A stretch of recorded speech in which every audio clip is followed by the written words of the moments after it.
नमस्कार, आप देख रहे हैं श्रेष्ठ भारत और आपके साथ मैं हूं मुक्ता सिंह। 4 और 5 अगस्त को बांग्लादेश में जब शेख हसीना सरकार का तख्ता पलट हुआ तो भारत ने शेख हसीना की मदद की और उन्हें भारत में शरण दी।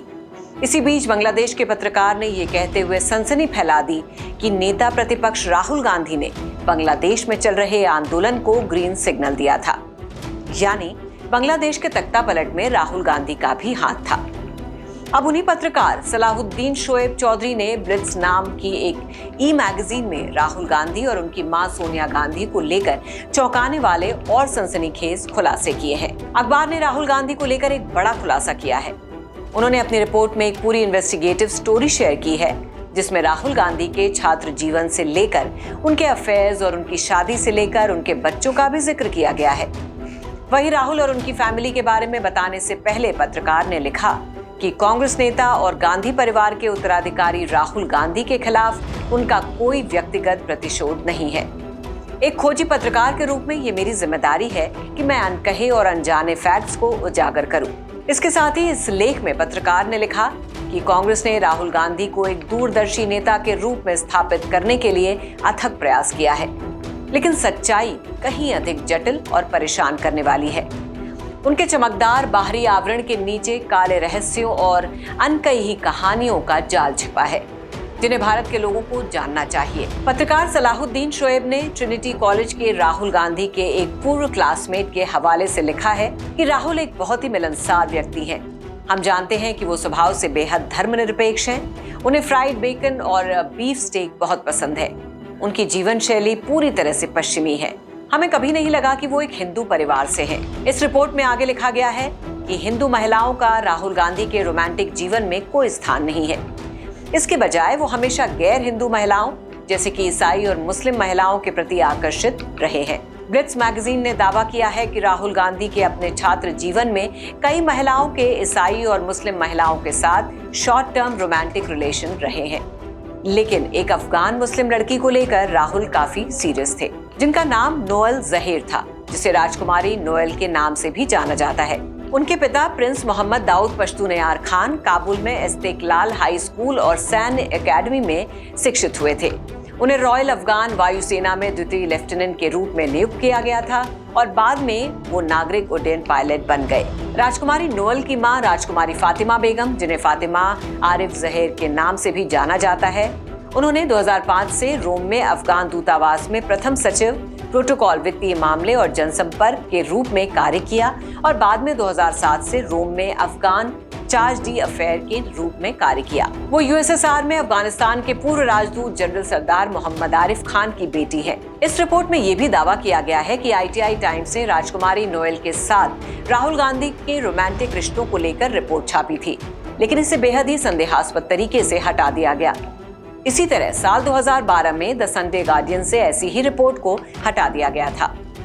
ब्लिट्स मैगजीन में पत्रकार का दावा है कि राजकुमारी नोएल जहीर अफगान राजा मोहम्मद जहीर शाह की पोती हैं, जिन्होंने 1933 से 1973 तक अफगानिस्तान पर शासन किया था। वहीं जब पड़ताल की गई और राहुल के साथ नोएल के रिश्तों को लेकर उनके दोस्तों से पूछा गया कि राजकुमारी नोएल के साथ राहुल गांधी का रिश्ता क्यों खत्म हो गया, तो उनके दोस्तों ने कहा कि वो उन महिलाओं के साथ ऐसा ही करते हैं जो उनसे प्यार करती हैं। राजकुमारी नोएल ने अपनी शादी की तैयारी के लिए इस्लाम छोड़कर रोमन कैथोलिक ईसाई धर्म अपना लिया था। वो कैथोलिक रीति रिवाजों का पालन करने लगी थी। वो अक्सर राहुल गांधी के साथ इटली में सोनिया गांधी के घर के चैपल में प्रार्थना करती थी। वहीं इसी रिपोर्ट में एक दूसरे सोर्स के हवाले से लिखा गया है कि राहुल और नोएल के बीच संबंध तब खराब हो गए जब वो प्रेग्नेंट हो गई और राहुल ने जोर देकर कहा कि वो अबॉर्शन करा ले। इससे नोएल को बहुत दुख हुआ और उन्होंने राहुल को विश्वासघाती मानते हुए रिश्ता खत्म करने का फैसला किया। इसके बाद राजकुमारी ने साल 2013 में मिस्र के राजकुमार मोहम्मद अली से शादी कर ली। वहीं इस सब के बाद अखबार ने राजकुमारी नोएल से कांटेक्ट करके उनकी प्रतिक्रिया जाननी चाहिए, लेकिन राजकुमारी ने कोई रिएक्शन नहीं दिया। वहीं इस रिपोर्ट के मुताबिक ट्रिनिटी कॉलेज में राहुल गांधी का एक अमीर कोलंबियाई ड्रग कार्टेल नेता की बेटी वेरोनिक कार्टेली से भी रोमांस चला। वहीं राहुल गांधी ने 2004 में इंडियन एक्सप्रेस की पत्रकार वृंदा गोपीनाथ के साथ एक इंटरव्यू के दौरान स्वीकार किया था जबकि उनकी प्रेमिका का नाम वेरोनिक था। हालांकि राहुल ने उसे स्पेनिश मूल की और पेशे से एक आर्किटेक्ट बताया, जिस पर मैगजीन लिखती है कि हो सकता है कि राहुल गांधी ने काटली की असली पहचान को छिपाने की कोशिश की हो। वेरोनिक काटली को सार्वजनिक रूप से राहुल गांधी के साथ तब देखा गया था जब वो साल 1998 में अपनी मां की पहली रैली के लिए दिल्ली आए थे। इसके बाद राहुल और वेरोनिक को कई बार साथ देखा गया। रिपोर्ट में दावा किया गया है कि अप्रैल 2019 में पता चला कि राहुल विदेश में एक और नाम राहुल विंची का इस्तेमाल करते हैं और वेरोनिक काटली उर्फ जुआनिता विंसी के साथ उनके 2 बच्चे हैं।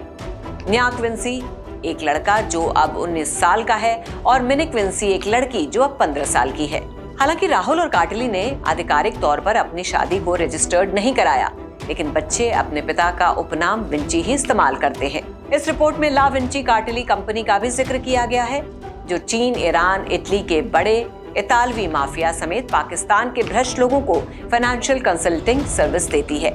एक सूत्र के मुताबिक दावा किया गया है कि कुछ साल पहले ला विंची काटली कंपनी पर मादक पदार्थ पनडुब्बी घोटाले में शामिल होने के आरोप लगे थे, जहां कंपनी अपने तौर पर मियामी में अपने गुप्त कार्यालय से कोलंबियाई नार्को खेपों के संचालन का प्रबंधन कर रही थी। लेकिन रिपोर्ट में यह भी कहा गया है कि वो लोग पुष्टि नहीं कर पाए कि राहुल विंची और उनकी पत्नी वेरोनिक काटली उर्फ जुआनिता विंची इस कंपनी की मालिक हैं या नहीं। अभी भी जब बांग्लादेश के एक पत्रकार ने इतने बड़े आरोप इस देश की बड़ी राजनीतिक पार्टी और नेता पर लगाए हैं, तो पूरे देश में एक अजीब सी चुप्पी पसरी है। क्या नेता, क्या मीडिया और क्या कार्यकर्ता। सोशल मीडिया भले ही इस पर जहां तहां चर्चा कर ले रहा हो, लेकिन बांग्लादेशी पत्रकार के आरोपों पर कांग्रेस ने मौन धारण कर लिया है। इतने बड़े आरोपों के बाद भी राहुल गांधी अनकंफर्टेबल फील नहीं कर रहे हैं। कांग्रेस की ओर से अवमानना का कोई नोटिस नहीं भेजा गया है और न ही किसी नेता की ओर से चेतावनी आई। जबकि कांग्रेस के खिलाफ छोटी सी बात बोलने पर कर्नाटक से पुलिस आ जाती है, लेकिन इतने बड़े मसले पर कांग्रेस की चुप्पी क्या कहती है, आप खुद ही तय कर लें।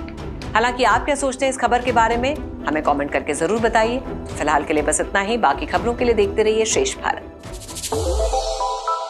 श्रेष्ठ भारत पर खबरों से जुड़े रहने के लिए चैनल को सब्सक्राइब और लाइक करें, बेल आइकन दबाएं और देखते रहें श्रेष्ठ भारत।